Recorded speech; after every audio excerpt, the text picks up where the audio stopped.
kama una hasira namna gani, chunga unachosema, chunga unachofanya. Hasira inaweza ikakufanya ukawa mkali, ukaanzisha ugomvi, ukazungumza kitu chochote, hujali uko na nani, umezungukwa na nani, hujali, ni hasira. Unasema niache, nimekasirika, ameniuzi. Sawa, unauza kesho yako bila wewe mwenyewe kujua.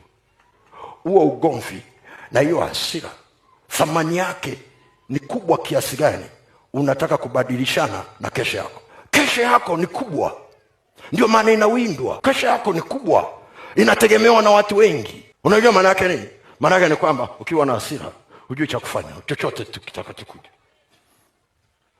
Upigi mahesabu kwamba hiki kitu ninachosema, hiki kitu ninachofanya kitaleta gharama kiasi gani, bila kujali umeuziwa namna gani, ni vitu gani vilivyotumika, sababu yake ni kitu gani. Omaya kufikiri.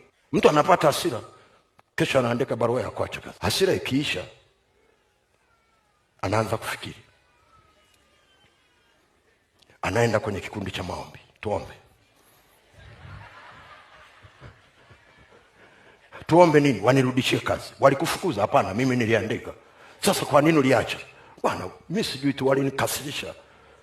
Alafu unasema tu shetani, tu shetani. No, shetani ni kama mwiba. Mwiba ule wa Paulo ulisubiri kutafuta udhaifu wake, akajikita hapo. Shetani alikuwa hana shida na kazi yako, ana shida na kesho yako. Kumbuka hilo.